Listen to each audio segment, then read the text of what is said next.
अस्सलाम वालेकुम स्टूडेंट, कैसे हैं आप सब। उम्मीद है आप सब खैरियत से होंगे और उम्मीद है आपको मेरा प्रीवियस लेक्चर पसंद आया होगा। उसमें हमने क्या पढ़ा था, हमने डायरेक्शन के बारे में डिस्कस किया था। मैंने आपको बताया था कि नेक्स्ट लेक्चर में हम क्या करेंगे, discuss predict the extent of the direction. Extent को हम डिस्कस करेंगे। प्रीवियस लेक्चर में हमने डायरेक्शन को डिस्कस किया था और इस लेक्चर में हमने एक्सटेंट ऑफ द डायरेक्शन को डिस्कस करना है। इससे पहले मैं आपसे रिक्वेस्ट करूँगी कि मेरे चैनल को सब्सक्राइब करें, बेल आइकन को प्रेस करें और लाइक और कमेंट लाजमी तौर पर करें और अपने फ्रेंड्स के साथ शेयर करें। आज का जो हमारा लेक्चर है वो नेक्स्ट वाले लेक्चर के साथ कंसर्न करता है, क्योंकि नेक्स्ट वाला लेक्चर और ये वाला लेक्चर जो है वो मिलकर एक लॉन्ग क्वेश्चन बनता है। ज़्यादातर इतना बड़ा लॉन्ग क्वेश्चन नहीं आता, एक एक पार्ट आ जाता है। जैसा कि मैंने पहला पार्ट बनाया था डायरेक्शन के बारे में और नेक्स्ट जो पार्ट बनाया है वो एक्सटेंट के बारे में, तो ये एज इट इज़ 4 मार्क्स के लॉन्ग भी आ जाते हैं और कभी कभार ये complete importance of equilibrium constant जो है वो एक लॉन्ग क्वेश्चन आ जाता है। तो आज हम एक्सटेंट ऑफ फ्रैक्शन को डिस्कस करेंगे। ये भी उस नेक्स्ट जो हमारा प्रीवियस था लेक्चर था उसका बचा हुआ एक हिस्सा है, मतलब उसका इम्पोर्टेंट पार्ट है।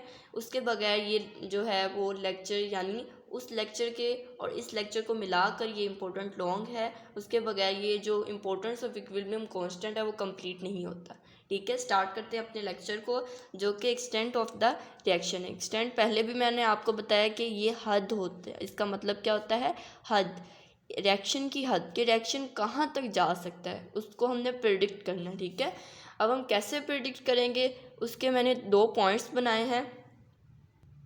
फर्स्ट पॉइंट जो है कि numerical value of equilibrium constant. Numerical value कौन सी होती है, जैसा कि लास्ट लेक्चर में हमने 57 पढ़ी थी। ठीक है, HI की यानी हाइड्रोजन आयोडाइड की हमने निकाली थी, जो थी 57 थी। उसके ज़रिए भी हम इक्विलिब्रियम कांस्टेंट की एक्सटेंट को प्रिडिक्ट कर सकते हैं। ठीक है, फर्स्ट पॉइंट में वो कहता है कि न्यूमेरिकल वैल्यू के ज़रिए। फिर वो कहता है it indicates to which extent reactant are converted into product. वो कहता है कि न्यूमेरिकल वैल्यू के ज़रिए हम ये मालूम कर सकते हैं कि रिएक्टेंट जो है वो कन्वर्ट होते हैं प्रोडक्ट में, टू विच एक्सटेंट, कितनी हद तक वो प्रोडक्ट में कन्वर्ट हो सकते हैं। ये फर्स्ट पॉइंट है। सेकंड पॉइंट हम किस तरह प्रिडिक्ट कर सकते हैं उसको हम डिस्कस करते हैं कि it also measures how far a reaction proceeds before establishing equilibrium state. ठीक है, कि हाउ फार एक रिएक्शन कहाँ तक चल सकता है, कहाँ तक प्रोसीड ख़त्म हो सकता है या स्टार्ट हो सकता है बिफोर इस्टेब्लिशिंग इक्विलिब्रियम स्टेट। एक इक्विलिब्रियम स्टेट है, उस तक इस्टेब्लिश होने तक वो कहाँ तक वो चल सकता है। ठीक है, एक इक्विलिब्रियम स्टेट होती है, एक इक्विलिब्रियम स्टेट होती है यानी इक्विलिब्रियम स्टेट के इस्टेब्लिश होने से पहले तक। ठीक है, कहाँ तक वो प्रोसीड हो सकता है। ठीक है, उसकी कितनी एक्सटेंट है। कुछ रिएक्शन की एक्सटेंट होती है कि वो इक्विलिब्रियम स्टेट तक नहीं पहुँचते। ठीक है, तो उसको हमने प्रेडिक्ट करना है। हमें पता होना चाहिए कि वो रिएक्शन कौन सा है जिसमें वो इक्विलिब्रियम स्टेट तक नहीं पहुँच सकता रिएक्शन। उसको हमने प्रेडिक्ट करने के लिए अपने मतलब एहतियात के लिए, ताकि हम उसके लिए कुछ कर सकें ताकि वो इक्विलिब्रियम स्टेट तक पहुँच जाए। ठीक है, उसको प्रेडिक्ट करने के लिए हमने इसकी एक्सटेंट का ये मेथड हमने किया है कि ताकि हम पहले से हम उस रिएक्शन के बारे में पता चल सके, ताकि हमारा जो है वो नेक्स्ट हमें कोई भी उसका डिसएडवांटेज ना हो। पहले से ही हम प्रिपेयर हों कि इस रिएक्शन की इतनी एक्सटेंट है उसके बारे में हम जान सकें। और फिर जब वो इक्विलिब्रियम स्टेट तक नहीं मतलब पहुंच सकता तो उसके लिए हम Kc की वैल्यू को या बढ़ा दें या कम कर दें, तो ये हम कर सकते हैं। ये 2 पॉइंट हैं। पहली जो है वो क्या है, न्यूमेरिकल वैल्यू है। नेक्स्ट जो है हमें ये पता होना चाहिए, ये मेजर करता है कि रिएक्शन कहाँ तक प्रोसीड हो सकता है इक्विलिब्रियम स्टेट के इस्टेब्लिश होने तक। ये 2 पॉइंट हैं। ठीक है, नेक्स्ट इसकी जो 3 पॉसिबिलिटीज़ है। ठीक है, एक्सटेंट की 3 पॉसिबिलिटीज़ है। फर्स्ट जो है large numerical value, small numerical value and neither so small and neither so large. ठीक है, ये 3 पॉइंट्स हैं। These are most important short question and these are the part of long question. ठीक है, ये इंपॉर्टेंट शॉर्ट क्वेश्चन है, 1 bye 1 इसको दे सकता है। If the large numerical value of Kc, तो then what will be the possibility of the reaction. तो फिर हम जो है फर्स्ट वाला लिखेंगे, स्मॉल में भी इसी तरह आ जाता है और नाइदर स्मॉल नॉर लार्ज। ये जो है 3 जो है इंपॉर्टेंट शॉर्ट क्वेश्चन है। ये भी मोस्ट इंपॉर्टेंट शॉर्ट क्वेश्चन है और लास्ट टाइम जो हमने डिस्कस किए थे वो भी इंपॉर्टेंट शॉर्ट क्वेश्चन उसमें से निकाल के बन सकते हैं। ठीक है, तो ये जो है हमारे पास 3 पॉसिबिलिटीज़ हैं, उसको हम डिस्कस करते हैं कि कौन कौन सी है। फर्स्ट ऑफ ऑल जो है वो लार्ज न्यूमेरिकल वैल्यू है, ठीक है। अगर लार्ज न्यूमेरिकल वैल्यू हो केसी की, then what will be the reaction. तो उसको हम डिस्कस करते हैं कि क्या रिएक्शन होगा। तो eight equilibrium position, students you now the equilibrium position क्या होती है, जिस पे रिएक्टेंट और प्रोडक्ट इक्वल हो जाएं, तो उस पे उसका रेट इक्वल हो जाए तो रिएक्शन मिक्सचर में क्या होगा, ठीक है। इक्विलिब्रियम पोजीशन में जब वैल्यू ऑफ केसी लार्ज होगी, जब केसी की वैल्यू बहुत ज़्यादा लार्ज होगी, तो उसके पास प्रोडक्ट होंगे ज़्यादा से ज़्यादा, ठीक है, और रिएक्टेंट्स क्या होंगे, निग्लिजिबल होंगे।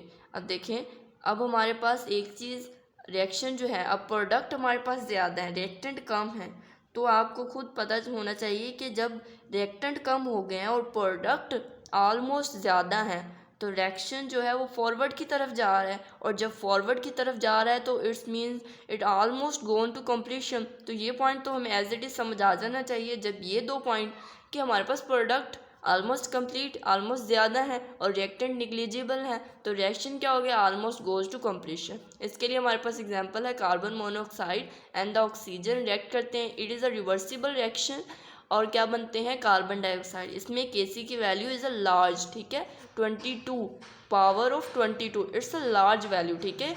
ये जो है आपने स्टूडेंट केसी की वैल्यू की याद भी रखना है, क्योंकि ये एमसीक्यूज़ में आ जाता है कि ये रिएक्शन दे देंगे और कहेंगे what will be the value of KC. तो केसी की वैल्यू आपने इसको एज इट इज़ याद रखना है, ठीक है। 2.2 multiply 10⁻22 is the value of carbon monoxide plus oxygen right करते हैं, तो कार्बन डाइऑक्साइड बनता है। ये रिएक्शन की ये क्या है, केसी वैल्यू, ठीक है। और ये कितने टेम्परेचर पे है, 1000। अब देखिए स्टूडेंट, आपने देखा होगा कि जहाँ हमने डिस्कस किया है रिएक्शन को, तो उधर हमारे पास टेम्परेचर को लाजमी तौर पर डिस्कस किया हो, क्योंकि टेम्परेचर पे क्या करती है, केसी की वैल्यू डिपेंड करती है, ठीक है, कंसनट्रेशन पे डिपेंड नहीं करती। जब टेम्परेचर पे डिपेंड करती है तो एज इट इज़ हमें पता होना चाहिए कि वो हर जगह टेम्परेचर का ज़रूर जिक्र करेंगे। ये थे हमारे पास 3 पॉइंट। लार्ज वैल्यू ऑफ केसी में क्या होता है कि प्रोडक्ट जो होते हैं वो ऑलमोस्ट कंप्लीट होते हैं और रिएक्टेंट निग्लिजिबल होते हैं और रिएक्शन ऑलमोस्ट कंप्लीट होता है। अब नेक्स्ट हम डिस्कस करेंगे स्मॉल न्यूमेरिकल वैल्यू ऑफ केसी। केसी की जब न्यूमेरिकल वैल्यू क्या होगी, स्मॉल होगी, उसमें क्या होगा कि equilibrium has establish with small conversion of reactant to product. अब न्यूमेरिकल वैल्यू ऑफ केसी कम है, अब केसी की वैल्यू क्या होगी, ये कम, ठीक है। अब हम इसमें ये भी हम डिस्कस कर सकते हैं जो हमने लास्ट डिस्कस किया था, क्यू सी जब लेस देन था के सी के, तो रिएक्शन क्या गया था, फॉरवर्ड के। अब क्यू सी कम है, के सी ज़्यादा है। अब हमने इधर क्या पढ़ा है, के सी हमारे पास क्या है, ज़्यादा है, इधर के सी हमारे पास ज़्यादा है, तो रिएक्शन किस तरफ जा रहा है, फॉरवर्ड की तरफ। हमारा पिछला कॉन्सेप्ट भी क्लियर हो गया कि जब क्यू सी की वैल्यू क्या होगी, कम होगी, के सी की वैल्यू क्या होगी, ज़्यादा होगी। जब के सी की वैल्यू ज़्यादा होगी, लार्ज न्यूमेरिकल वैल्यू ऑफ के सी, तो रिएक्शन किस तरफ जाएगा, फॉरवर्ड की तरफ, और फॉरवर्ड की तरफ जब जाते हैं तो क्या होते हैं, हमारे पास ऑलमोस्ट प्रोडक्ट्स होते हैं। और इधर क्या होगा, हमारे पास देखें क्यू सी की वैल्यू ग्रेटर देन के सी, ठीक है। अब क्यू सी ज़्यादा है, के सी कम है, जब के सी की वैल्यू कम होगी तो रिएक्शन किस तरफ जाएगा, रिवर्स की तरफ। जब रिवर्स की तरफ जाएगा तो हमारे पास स्मॉल कन्वर्जन होगा रिएक्टेंट टू प्रोडक्ट, क्योंकि ज़्यादा हमारे पास क्या होंगे, रिएक्टेंट टू प्रोडक्ट कन्वर्जन कम होगा, हमारे पास ज़्यादा रिएक्टेंट होंगे, कम क्या होंगे, हमारे पास प्रोडक्ट होंगे। जब रिएक्टेंट ज़्यादा होंगे, प्रोडक्ट कम होंगे, तो स्मॉल कन्वर्जन ही होगा ना, कि small conversion of reactant to product होगा एट इक्विलिब्रियम पोजीशन। इसमें हमारे पास ये होगा कि रिएक्टेंट हमारे पास जो होंगे वो ज़्यादा होंगे, प्रोडक्ट कम होंगे। जब लार्ज न्यूमेरिकल वैल्यू होती है केसी की, तब क्या होता है कि हमारे पास प्रोडक्ट की कंसंट्रेशन हाई होती है, रिएक्टेंट की कम होती है। जब स्मॉल होंगे तो प्रोडक्ट क्या होंगे, कम होंगे, रिएक्टेंट क्या होंगे, ज़्यादा होंगे। यही आपने पॉइंट को एज इट इज़ याद कर लेना है। आप इससे भी याद कर सकते हैं, क्यू सी कम था, मतलब लेस देन था के सी से, जब के सी की वैल्यू ज़्यादा होगी तो रिएक्शन किस तरफ जाएगा, फॉरवर्ड में। और फॉरवर्ड में हमने जैसे देखा कि फॉरवर्ड की तरफ जा रहा है ये कार्बन डाइऑक्साइड का रिएक्शन, जब के सी की वैल्यू ज़्यादा होगी, और जब कम होगी के सी की वैल्यू तब किस तरफ जाएगा, रिएक्शन रिवर्स की तरफ जाएगा। रिवर्स की तरफ जाएगा तो हमारे पास रिएक्टेंट जो है वो ज़्यादा है, प्रोडक्ट क्या हो जाएंगे, कम हो जाएंगे। Mixture consist of almost all reactant and products are negligible. इसमें मैंने पहले भी डिस्कस किया कि रिएक्टेंट ज़्यादा होंगे, प्रोडक्ट जो होंगे वो कम होंगे। हम नेक्स्ट जो है वो इसके एक जो है वो रिएक्शन को, इक्वेशन को डिस्कस करते हैं कि अमोनिया जो है वो कन्वर्ट हुआ है नाइट्रोजन में और हाइड्रोजन में, ठीक है। अब देखें, प्रोडक्ट टू रिएक्टेंट हुआ है, ठीक है। ये क्या है, रिवर्स रिएक्शन है। क्यों रिवर्स रिएक्शन है, Kc की वैल्यू क्या है, कम है।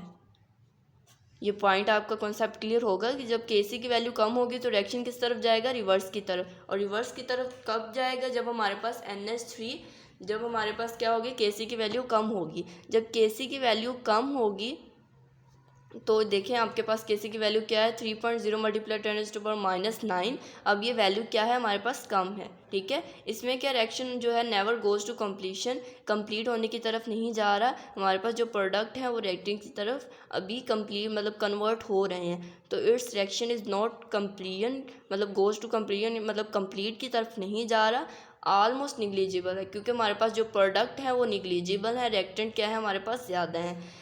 सिंपल वर्ड में ये जब भी हमने रिएक्शन देखा था, ये हमारे पास प्रोडक्ट था, ये रिएक्टेंट है। अब ये रिवर्स रिएक्शन है, तो रिवर्स रिएक्शन में हमारे पास प्रोडक्ट टू रिएक्टेंट होता है। तो इस वजह से यहाँ पर प्रोडक्ट जो है वो क्या है, ये जो प्रोडक्ट है वो निग्लिजिबल है और रिएक्टेंट क्या है, वो ज़्यादा है। नेक्स्ट जो है neither small nor large. Neither small nor large में ये होता है कि दोनों रिएक्टेंट और प्रोडक्ट जो होते हैं वो कंपेरेबल, दोनों इक्वल होते हैं। Such reaction have comparable amount of reactant and product at equilibrium position. Both reactant और प्रोडक्ट जो होते हैं वो इक्वल होते हैं। इसमें हम N2O4 को हम जब रिएक्ट करवाएंगे तो नाइट्रिक ऑक्साइड बन जाएगा। इस रिएक्शन में हमारे पास क्या है कि दोनों जो हैं वो इक्वल हैं। इसमें हमारे पास जो Kc की वैल्यू है वो 0.211 है। ये देखें कि हमारे पास प्रोडक्ट और रिएक्टेंट, ये जो प्रोडक्ट है और रिएक्टेंट है दोनों जो हैं वो कंपेरेबल अमाउंट में है, मतलब दोनों इक्वल हैं। तो Kc की वैल्यू मतलब पॉजिटिव में है, ना ही वो नेगेटिव मतलब पॉजिटिव, वो दरमियानी है, ना ही वो ज़्यादा है ना ही वो कम है।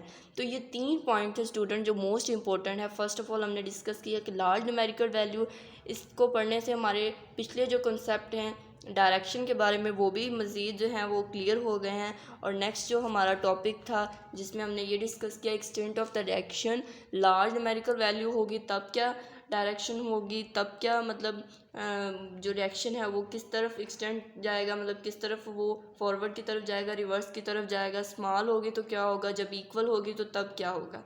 इसको हमने आज के लेक्चर में डिस्कस किया। I hope you like my lecture. उम्मीद है आप सबको मेरा लेक्चर पसंद आया होगा।